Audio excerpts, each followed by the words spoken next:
Una sa mga balita na babala o nagbabala ngayon ng Malacanang sa mga ililipat na informal settlers na sila'y aarestuhin kung sa mga estero.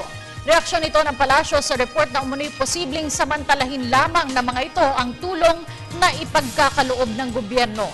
Niliwanag ng Malacanang na may epektibong sistema ang pamahalaan para sila o salain ang mga tunay na benepisyaryo ng relocation program. Si Rocky Ignacio para sa Ulat Malacanang.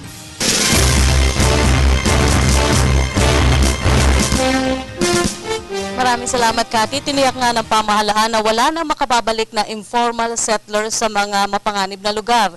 Tiniyak rin ng Malacanang na may sapat na mekanismo ang gobyerno para tukuyin ang mga informal settlers na dapat bigyan ng tulong mula sa pamahalaan. Nagbabalang Malacanang na aarestuhin ang mga pasaway na informal settlers na babalik sa walong waterways na nililinis ang pamahalaan bilang bahagi ng Master Plan on Flood Control. Kung babalik sila, sinisigurado po natin hindi na sila makakabalik sa danger zones. Yan po ay may pit na instruction po ni Pangulong Aquino at i-enforce po yan ng DILG. At so may mga proyektong gagawin doon ang DPWH. Pag alis po ng mga estero families, aayusin po natin yan ng DPWH, ng MMDA. Sagot ito ng palasyo sa report na posibleng samantalahin ang ayudang 18,000 piso para sa mga aalis na sa estero. Pero paglilinaw ni Sierra, may sapat na mekanismo ang DILG para salain ang tunay na benepisyaryo ng relocation program. Kabilang na nga dito ang palagiang pagbisita sakaling nailipat na ang mga ito sa mas ligtas na lugar.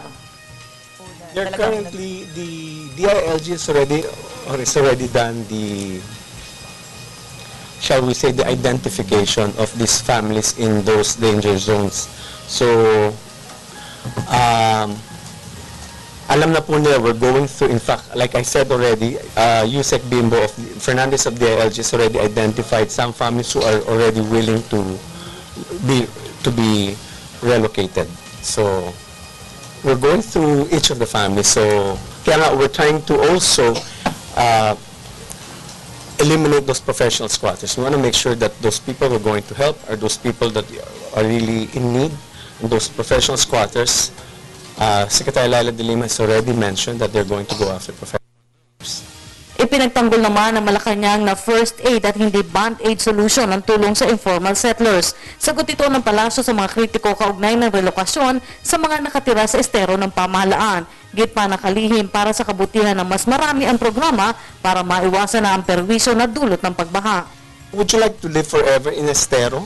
Would you like your children to live in estero if you have an opportunity to move to a more decent structure? I mean, that's a no-brainer. I mean, it's really a no-brainer. Here we are, government is ensuring your safety. We're providing you a location. We're providing you a decent structure, a safe structure.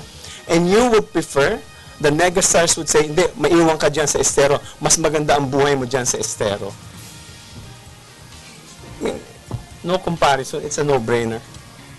Samantala, kinumpirma naman ni National Housing Authority General Manager Chito Cruz na nakapangalan ng titulo sa ahensya ng mga nahati ng relocation site. Kapag ganap ng nabayaran ng informal settler, saka lamang maililipat ang pag-aari ng titulo ng bahay at lupa. Nauna nang sinabi ng Malacanang na pangunahing concern ni Pangulong Aquino ang kaligtasan ng mga nakastero, partikular na sa panahon ng kalamidad.